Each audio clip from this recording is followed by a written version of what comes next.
John Kirby é o coordenador de comunicação estratégica do Conselho de Segurança Nacional da Casa Branca. Nesta segunda-feira, Mr. Kirby disse que a postura de Lula sobre a guerra na Ucrânia ecoa a propaganda da China e da Rússia. Notou-se um certo problema quando da tradução que estacionou em ao menos uma das manchetes no Brasil. O site UOL e o jornal Folha de São Paulo citam a fala de Mr. Kirby, que disse: repetição automática equivocada profundamente problemática de Lula ao sugerir que, aí abre aspas, Estados Unidos e Europa não querem a paz ou compartilham responsabilidade pela guerra. Tradução semelhante foi feita também pelo jornal Estadão. Já no site G1, no título e texto, afirmam que Mr. Kirby usou o termo papaguear, de papagaio. Lula estaria, portanto, papagueando a posição de China e Rússia. Surpreende que, ao menos na manchete, Mr. Kirby conheça e use a designação do nosso psitacídio, mesmo que o Walt Disney o tenha tornado popular nos Estados Unidos como Zé Carioca. Se poderia dizer que Mr. Kirby está papagueando a posição habitual dos Estados Unidos quando suas políticas e interesses são contrariados.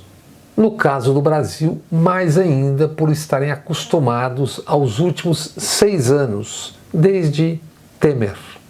Com Dilma havia sido um pouco mais complicado. Afinal, os Estados Unidos, via sua agência NSA, espionaram o Brasil em 2013. Como denunciado pelo site Wikileaks, grampearam o telefone de Dilma e não apenas. Grampearam o telefone do avião presidencial via seu satélite Inmarsat. Grampearam e espionaram a Petrobras. Essa que seria fatiada nos anos seguintes. Ouviram telefones e espionaram ministros e integrantes do governo petista. No total, 29 integrantes do governo. Feito isso, e além disso, na cara dura, como é habitual, se meteram na Lava Jato com o FBI. Sérgio Moro depois iria trabalhar nos Estados Unidos com a empresa Álvares Marçal, na administração dos despojos do que ajudou a quebrar, a Odebrecht. Como o mundo dá voltas, agora a Procuradoria-Geral da República denuncia Moro por calúnia. Pediu ao Supremo que o condene por ter dito que Gilmar Mendes vende habeas corpus. Por 4 anos, os Estados Unidos deram ordens a um governo submisso de 4.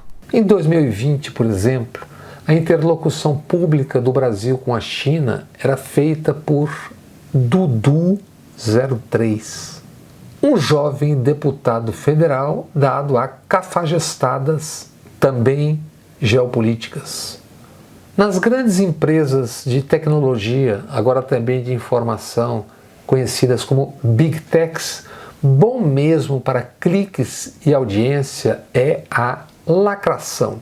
Mas por aqui preferimos informação, história e memória. Vamos a elas. Nesta segunda-feira, o chanceler do Brasil, Mauro Vieira, e em seguida Lula, conversaram com Sergei Lavrov, o chanceler do governo russo. Do que veio a público, conversam sobre busca de um cessar-fogo para a guerra na Ucrânia. Claro que não apenas. Isso menos de 24 horas depois de Lula voltar da viagem à China e aos Emirados Árabes. Do mundo árabe, Lula voltou sem receber joias e diamantes. Da China, onde foi recebido com pompas suntuosas, Lula trouxe bastante bagagem, mas não joias e diamantes. Trouxe ensaios de acordo que podem resultar em investimentos de 50 bilhões de reais, mas não joias e diamantes. Mas até que tais acordos ou propostas ou ensaios se concretizem, serão muitas as pedras no caminho. Como as pedras atiradas por Mr. Kirby nesta segunda-feira. Lula ainda estava na China quando das primeiras pedras atiradas pelos Estados Unidos. que na recente viagem de Lula a Washington ofereceram via presidente Biden uma esmola ao Brasil. 50 milhões de dólares para cuidar da Amazônia, do meio ambiente, etc. Recordemos, em 42 anos, Trump foi o único presidente dos Estados Unidos que não veio ao Brasil. Assim como Biden, que até agora buscou uma aproximação mais recente nesta América de cá, com o ex-inimigo mortal, a Venezuela. A mesma fome de petróleo que demonizou e tornou inimigo o chavismo obrigou os Estados Unidos a agora recuar. Aos olhos de Biden e Estados Unidos, a guerra na Ucrânia tornou angelical o até então demoníaco Maduro, o tão malvado chavismo. Notem o obsequioso silêncio do viralatismo diante desta súbita conversão. Por que motivo os Estados Unidos teriam algum respeito pelo Brasil nestes últimos anos? O presidente Jair batia continência para a bandeira e hino dos Estados Unidos. Num frêmito de paixão, Jair chegou a abrir seu coraçãozinho para Donald Trump. Nos bastidores da ONU, o Messias se declarou para aquele topete alaranjado. Disse a Donald: "Eu te amo." Seu filho das cafajestadas, Dudu 03, também lambendo, ou numa performance de lobista, atacou a China por incontáveis vezes. Em novembro de 2020, acusou a China de fazer espionagem. Imagine os Estados Unidos que grampearam o Brasil e grampeiam o mundo falando em espionagem. E pelo mesmo motivo, Dudu acusou a gigante chinesa de tecnologia, agora visitada por Lula, Huawei, de ter comportamento perigoso.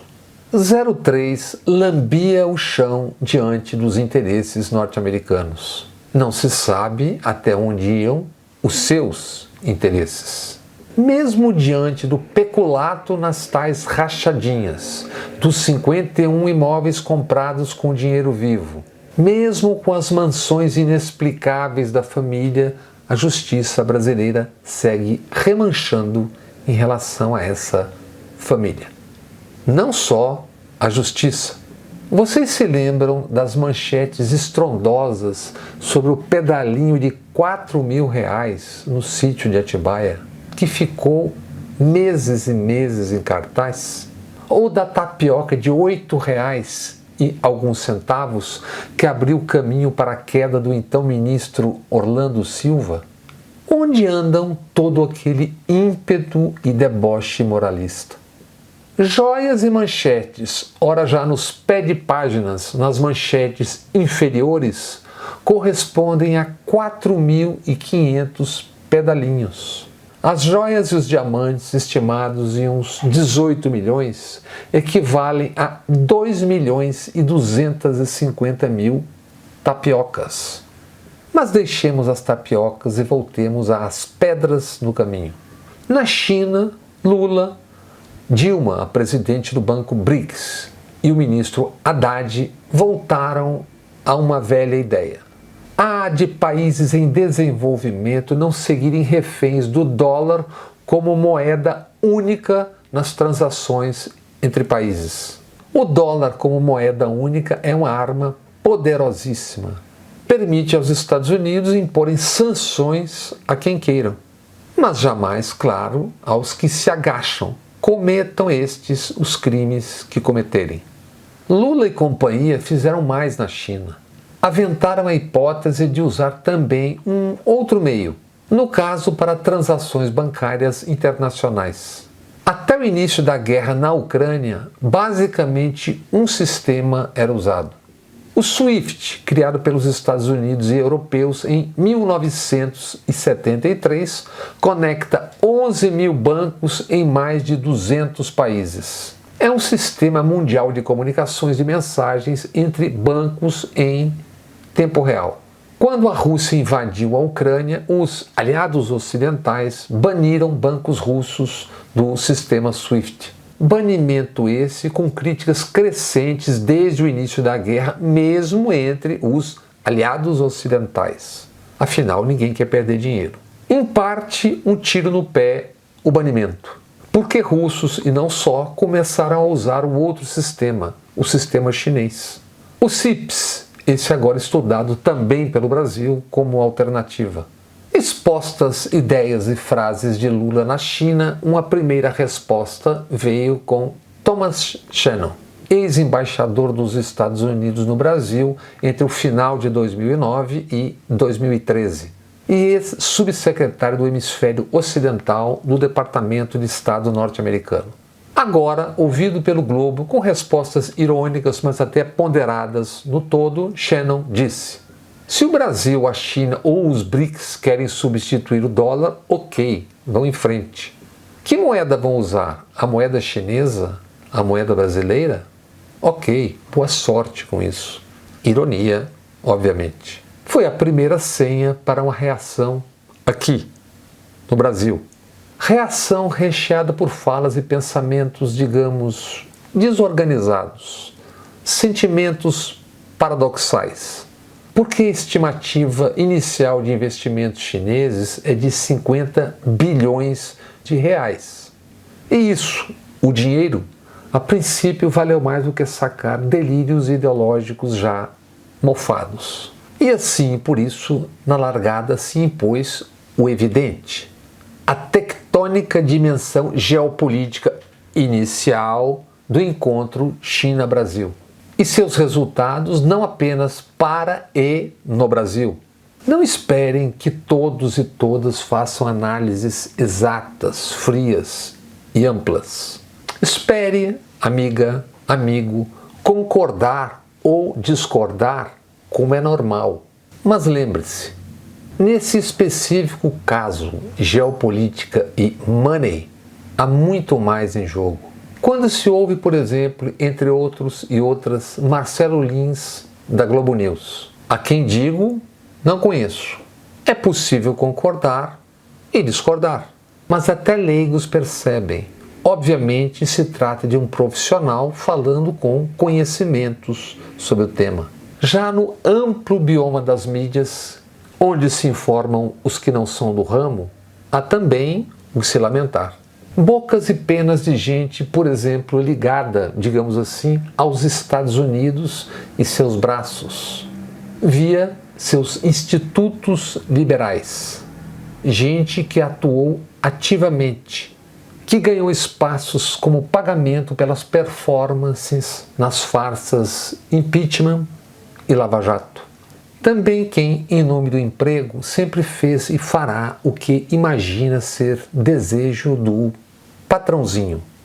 Vide lamentáveis simulações de debate que mal escondem a sôfrega caça aos cliques, à audiência. Mas, por outro lado, não queiram e não caiam no oba-oba patriótico com viseiras partidárias. Como se palavras e cerimônias suntuosas como as que vimos na China bastassem quando um país como o Brasil, que não tem armas de destruição em massa, se mete numa disputa entre três potências nucleares. Estados Unidos, Rússia e China juntas têm perto de 12 mil ogivas nucleares. Estados Unidos e Rússia têm quase 90% do poderio nuclear da Terra. E duas potências, Estados Unidos e China, em plena disputa pelo topo da economia e do poder no mundo. Num cenário como esse, cada palavra, cada gesto importa e pode pesar. Seja no conteúdo ou na forma, tudo é importante nesse jogo pesadíssimo. Lula e Celso Amorim, por várias vezes, criticaram a Rússia pela invasão da Ucrânia, mas sem deixar de adentrar o contexto do conflito. As pessoas falam da Rússia como se fosse possível, às vezes, independentemente da condenação, que eu acho correta, condenar do uso da força, do desrespeito ao princípio da integridade territorial, sem entrar nas causas profundas, mas de qualquer maneira são linhas vermelhas que não se pode passar. que numa guerra você tem que pensar, está muito bem condenar. Eu, pessoalmente, também condeno. Eu não acho que tenha sido correto, e nem não correto do ponto de vista da Carta da ONU, que é o que nos interessa, do direito positivo, vamos dizer assim, também do ponto de vista ético humano, não foi correto começar a guerra. Agora, obviamente que para você chegar a uma solução, você tem que entender as raízes mais profundas. Volto a dizer, isso não justifica o uso da força pela Rússia. Eu sempre tenho que dizer isso, senão pode dar a impressão que porque, digamos assim, para mim, eu como fui embaixador na ONU, a Carta da ONU, ela foi violada inúmeras vezes pelos Estados Unidos, mas isso não justifica que seja violada por outros também. Agora, ambos lembraram que guerras não começam e não prosseguem sem, ao menos, 2 países. Isso para a profunda irritação de Mr. Kirby. Melhor, foi uma oportunidade para Estados Unidos e europeus aliados. Uma brecha para contra-atacar o movimento ensaiado por Lula e BRICS em Pequim. Reagir a uma invasão, como fez a Ucrânia, é dever natural de qualquer país. Portanto, há que se ter muito cuidado, mesmo com o fraseado a respeito. Mais ainda quando se está na contramão do que é hegemônico. A diplomacia não recomendaria, por exemplo, um rol de perguntas do tipo: os Estados Unidos aceitam ou aceitariam que os seus vizinhos tenham mísseis nucleares? Por exemplo, no México e no Canadá? Os Estados Unidos quase não foram à guerra nuclear contra a União Soviética em 1962 para evitar mísseis soviéticos em Cuba? Os Estados Unidos aceitam que na vizinhança do grande aliado Israel, o Irã tenha ogivas nucleares? Se não aceitam, como sabemos que não aceitam, seguindo-se essa lógica, por qual razão a Rússia deve aceitar mísseis nucleares da OTAN na Ucrânia, que é vizinha de fronteira?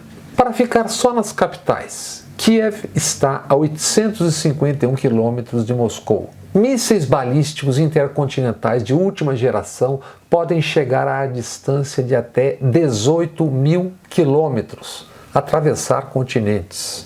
Por que razão, seguindo-se a lógica de defesa dos Estados Unidos e Europa Ocidental e não apenas, a Rússia deve aceitar que a OTAN, leia-se os Estados Unidos, pode ir cercando a Rússia com novos países membros e assim impondo seus mísseis nucleares nas fronteiras da Rússia? Estas, no mínimo e a princípio, são perguntas a serem feitas quando se analisa a guerra entre Rússia e Ucrânia. E isso, que é um fato, a Rússia vem cobrando desde o fim do Pacto de Varsóvia, a 1º de julho de 1991, e repetindo desde o ato fundador OTAN-Rússia, assinado em 1997.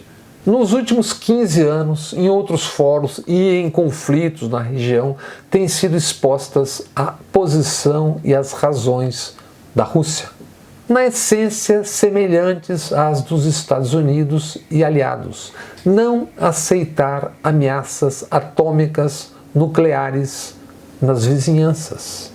Estes são fatos fáceis de serem checados. Fatiar e deixar de lado o contexto factual, capturar frases aqui e ali, invocar imperialismo russo, atribuir a Putin todo o mal da humanidade e tratar como angelicais interesses e intenções dos Estados Unidos e OTAN, certamente não ajudam a bem informar o distinto público. Isso, aqui no Brasil, seria ou é retornar a 2, 3, 4 anos. Quando Dudu 03 ou o chanceler Ernesto vocalizavam como o Brasil deveria se portar diante da China. Imagine, Dudu 03 versus China e seus mais de 4.000 anos de história. Eles então obrigavam o então cônsul-geral da China no Rio de Janeiro, Li Yang, a responder dizendo coisas assim: deputado Eduardo que fala em vírus chinês, Você é um ingênuo ou é ignorante? O Brasil não deve tornar-se um vassalo ou uma peça de xadrez de um outro país. Se algum país insistir em ser inimigo da China, nós seremos o seu inimigo mais qualificado.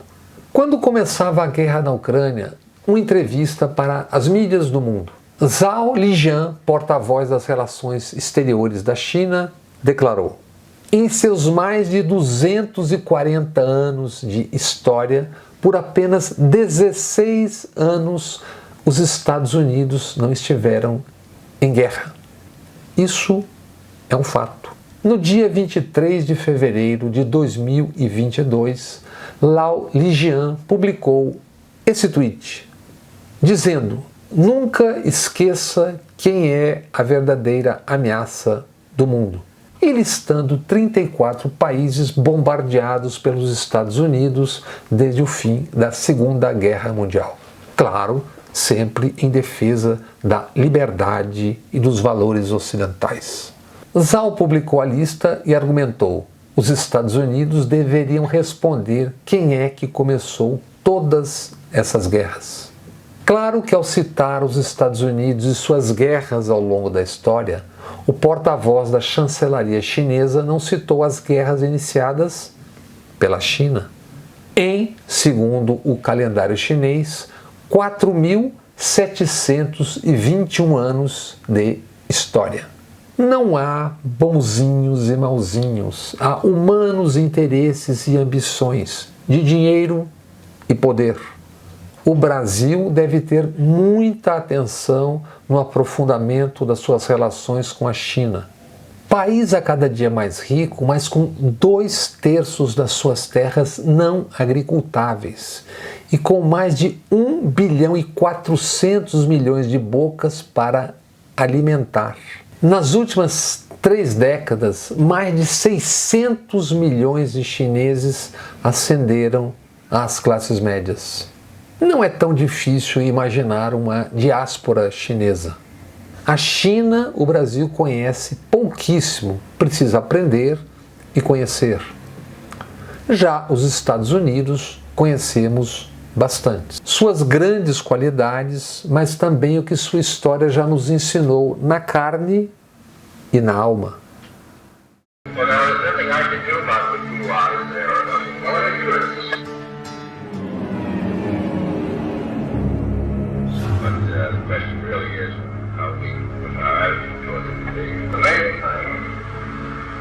At the same time, to organize forces which work with the Iraqi military to use reduce. Hello? This is George Ball. Yes, George. We had a meeting this morning with Max Taylor, and we decided on the basis of the information that had come in this morning, go ahead and start a naval task force out, but with no commitment. I think we ought to take every step that we can, be prepared to do everything that we need to do. I'd get right on top of it and stick my neck out a little. I would like to indicate that I'd like to fire McNamara to get some tankers ready for some POL supplies, things of that sort.